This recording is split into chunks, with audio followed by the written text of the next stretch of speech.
60세 넘었다고 일을 그만두라고요? 아직도 건강하고 더 일할 수 있는데요. 내 주변의 부모님, 혹은 바로 여러분의 이야기일 수도 있습니다. 2025년 대한민국은 초고령 사회로 빠르게 진입 중입니다. 그런데 여전히 많은 어르신들이 이렇게 말하고 있죠. 일하고 싶어요. 그런데 누가 써주질 않아요. 이 영상은 단순한 정보 영상이 아닙니다. 고령층의 현실, 불합리한 제도, 그리고 우리가 꼭 알아야 할 해결책까지 모두 담았습니다. 혹시 이 이야기가 우리 부모님 또는 나의 미래와 닿아 있다면 지금부터 단 10분간만 집중해 주세요. 끝까지 보시면 생각이 완전히 달라질지도 모릅니다. 고령자의 삶은 단순히 숫자로 표현될 수 없습니다. 우리가 눈으로 보지 못한 그 이면에는 수많은 이야기와 눈물이 숨어 있습니다. 이 영상은 바로 그 목소리를 전하려 합니다. 이 사회를 살아온, 그리고 여전히 살아가는 우리 부모님의 목소리입니다. 지금 고령층, 이렇게 일하고 있습니다. 자, 먼저 현실부터 들여다볼게요. 2025년 현재 60세 이상 취업자 수는 무려 700만 명을 돌파했습니다. 대한민국 전체 취업자의 약 4명 중 1명이 고령자라는 뜻이죠. 이분들은 어떤 일을 할까요? 동네 마트 계산대 뒤에서 하루 8시간 서서 일하시는 68세 어르신, 새벽마다 공사장에 나가 하루 종일 막노동하시는 72세 할아버지, 집집마다 도시락을 배달하시는 66세 여성, 치매 환자들을 돌보는 요양보호사로 일하시는 65세의 어머니, 이처럼 다양한 분야에서 고령자들이 일하고 있습니다. 하지만 이들의 공통점은 무엇일까요? 저임금, 단기계약, 비정규직, 즉 고령자는 일하되 좋은 일자리에서는 배제되고 있습니다. 그 결과 통계청에 따르면 고령층의 빈곤율은 OECD 최고 수준입니다.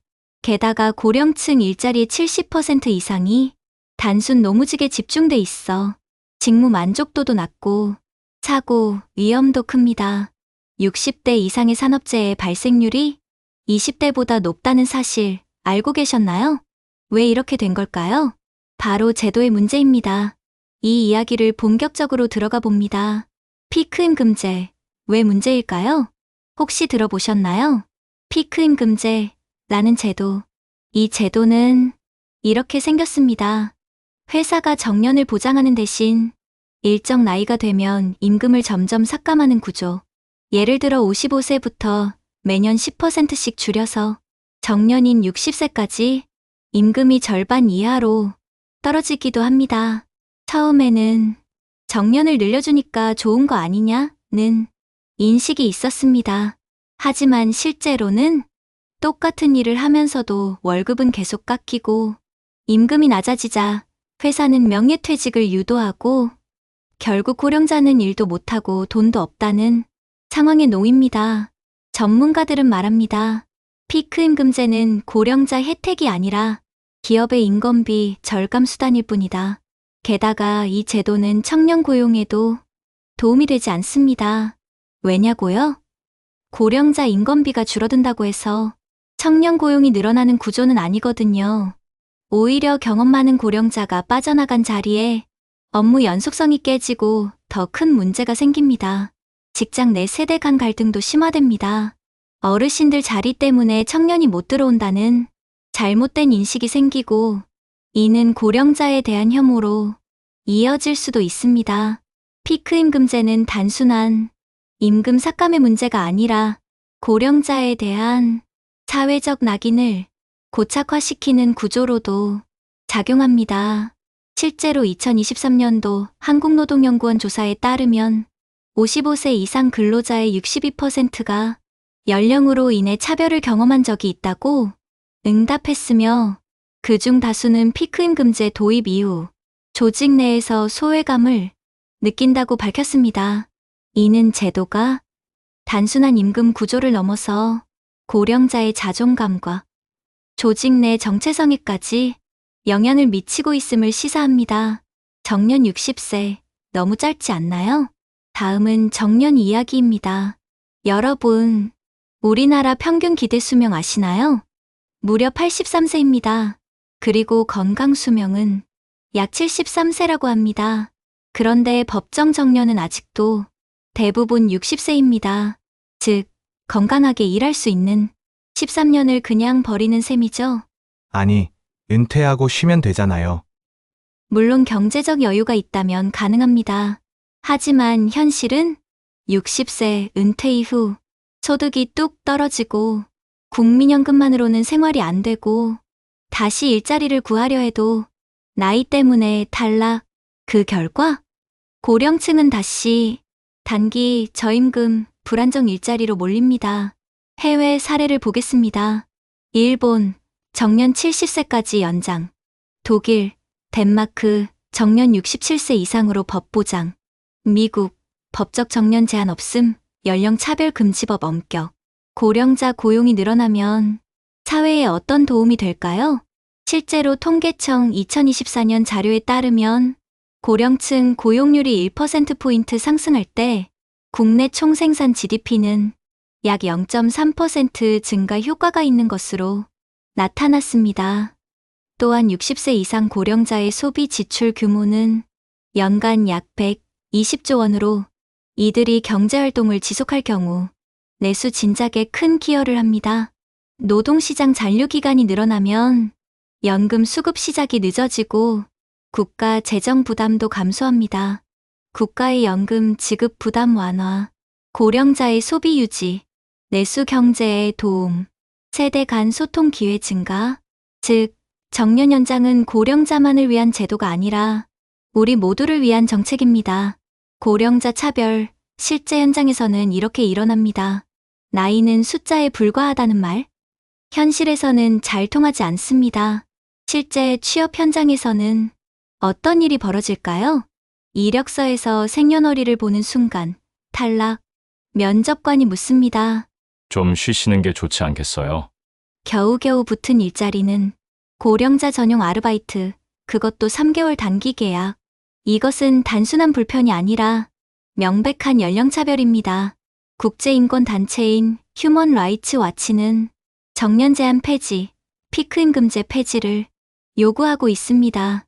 실제 유럽 일부 국가, 예를 들어 독일, 프랑스, 네덜란드 등에서는 이력서에 생년월일, 사진, 성별을 기재하지 못하게 법으로 막고 있습니다. 연령과 외모로 판단하지 말라는 것이죠. 이제는 우리도 차별이 아닌 기회를 이야기해야 할 때입니다. 치매와 장기 돌봄 비용, 가족의 몫인가요? 고령화 사회는 노인 수가 많아지는 사회가 아니라 돌봄이 필요한 사람들이 많아지는 사회입니다. 특히 치매, 중풍, 관절 질환 등은 장기 요양이 필요하죠. 그런데 그 비용은 누가 감당할까요? 평균 치매 돌봄 비용 월 120에서 150만 원. 노인 장기 요양 보험이 있긴 하지만 실질적인 부담은 여전합니다. 결국 그 몫은 가족, 특히 딸이나 며느리의 무급 돌봄 노동으로 전가됩니다. 가족의 희생으로 돌봄이 유지되는 구조는 한계에 도달했습니다. 돌봄을 받는 분도 제공하는 분도 모두 지쳐갑니다. 이제는 돈 없으면 병원도 못 간다는 사회가 아니라 아프더라도 존엄하게 살 수 있는 구조를 만들어야 합니다. 치매 국가 책임제는 그런 의미에서 매우 중요한 정책입니다. 이는 단순한 의료비 보조를 넘어서 고령자 돌봄을 개인이나 가족이 아닌 국가가 책임지는 방향으로 전환한다는 점에서 사회 전체의 돌봄 구조를 바꾸는 핵심 제도입니다. 병원비 일부 지원만이 아니라 전문 요양시설 확충, 전문 인력 양성, 지역사회 중심 돌봄 체계로까지 확장되어야 합니다. 제도 개선, 지금이 적기입니다. 그렇다면 해결 방법은 없을까요? 있습니다. 다음과 같은 제도 개선이 필요합니다. 정년 연장 최소 65세 이상으로 확대, 피크임금제, 폐지, 혹은 대체 제도 마련, 고령자 차별금지법, 입법화 필요, 실버 돌봄 인프라 강화, 요양병원, 실버 케어센터 확대, 치매 국가 책임제 확대, 장기 요양비 지원 강화, 고령자 재취업 훈련, 디지털 교육, 기술 직무 전환 교육 등 포함. 특히 정부는 고령층의 노동을 단순 복지 대상이 아닌 국가 경제의 주체로 인식해야 합니다. 고령층의 노동력은 부담이 아닌 자산입니다. 국회는 법을 만들고 기업은 문화를 바꾸고 사회는 인식을 전환해야 합니다. 지금이 그 변화의 적기입니다. 2025년 현재 고령층의 경제활동 참여율은 꾸준히 증가하고 있으며 인구 구조 변화로 인해 이들의 역할은 점점 더 중요해지고 있습니다. 이 시점을 놓치면 제도적 공백은 더욱 커질 수밖에 없습니다. 지금이야말로 제도 개편과 인식 전환을 동시에 추진해야 할 골든타임입니다. 현실의 실제 어르신의 목소리를 한번 들어보실까요? 일하고 싶은데 써주는 데가 없어요. 피크임금제로 월급이 반 토막났는데 생활은 그대로예요. 나중에 아프면 자식들한테 손 벌려야 할까봐.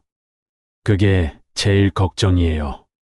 서울 강서구에 사시는 66세 정연학 어르신의 이야기입니다. 이런 목소리가 바로 현실입니다. 이게 바로 우리가 바꾸어야 할 이유입니다. 이 외에도 전국 곳곳의 어르신들이 이야기합니다. 월세가 밀려 병원도 못 가요. 일자리는 있다고 하는데 막상 가보면 나이 때문에 탈락이에요. 젊은이들한테 피해 줄까봐 말도 못 하겠어요. 이제는 누군가가 이들의 이야기를 귀 기울여야 합니다. 그리고 우리는 그 목소리를 대신 전할 수 있어야 합니다. 여러분, 고령자는 사회의 짐이 아닙니다. 그분들은 가족을 위해, 국가를 위해 평생을 헌신한 분들입니다. 이제는 그분들이 남은 삶을 일하고 싶으면 일할 수 있고, 아프면 돌봄을 받을 수 있는 그런 사회가 돼야 하지 않을까요? 엄빠생은 앞으로도 이런 중요한 문제를 누구보다 쉽게 그리고 깊이 있게 전해드리겠습니다. 구독, 좋아요, 알림 설정 부탁드리고요. 여러분의 생각도 댓글로 꼭 남겨주세요. 지금까지 엄빠생이었습니다. 감사합니다.